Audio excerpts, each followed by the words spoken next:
Sri Gurubhyo Namaha. Hari Om. Hare Rama, Rama Rama, Hare Hare. Hare Krishna, Krishna Krishna, Hare Hare. Page number 351 and 352. Starting point of yoga is karma. People have the impression that yoga means control of breath and sit around doing nothing. The direct meaning of yoga is joining. We join with many things in life. None of these associations are forever. But during all that, only the mind is constantly oscillating.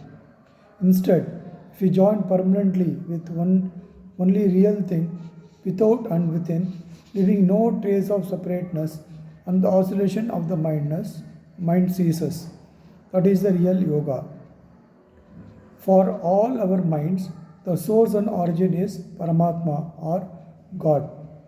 To submerge the mind in that source, yogis control the breath because the root point of mind and breath is the same.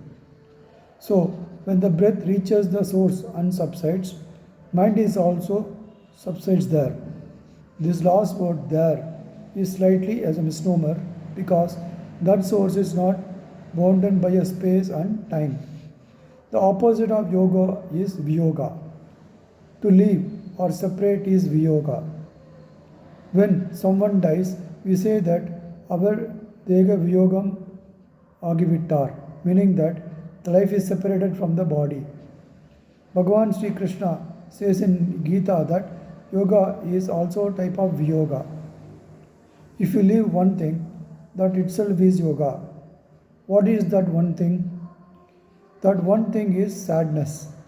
If you leave sadness forever, that severance from union with pain is the yoga. He says,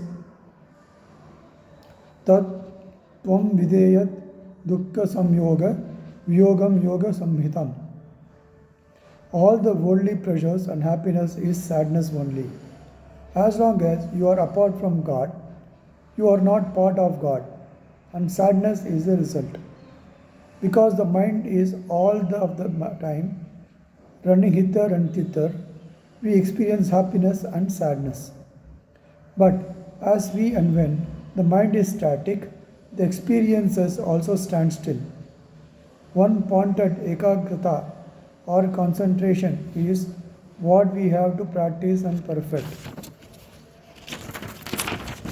This is cleansing the mind, and this is yoga. Even great yogis do not straight away get into samadhi or nirvana. If you directly try to control the mind, it will rebel and run helter-skelter. But instead, if you get involved in some activity, the oscillation of mind ceases and is lesser. In olden times, people used to wear a mental ring around the neck called arikandam. Once arikandam is put around your neck, you cannot sleep, however you may try. Like that, we should get involved in satkriya, that is, individually and socially useful activities, and that mind has no chance of normal proclivities.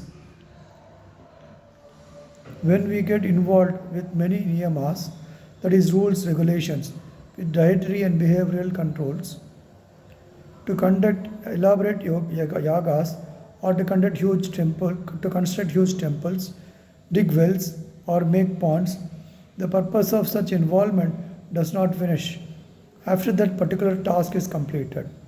The main aim is control of the mind. Construction of temple is only incidental. When we get involved in karyas, there will be problems, hurdles, criticism, and so on.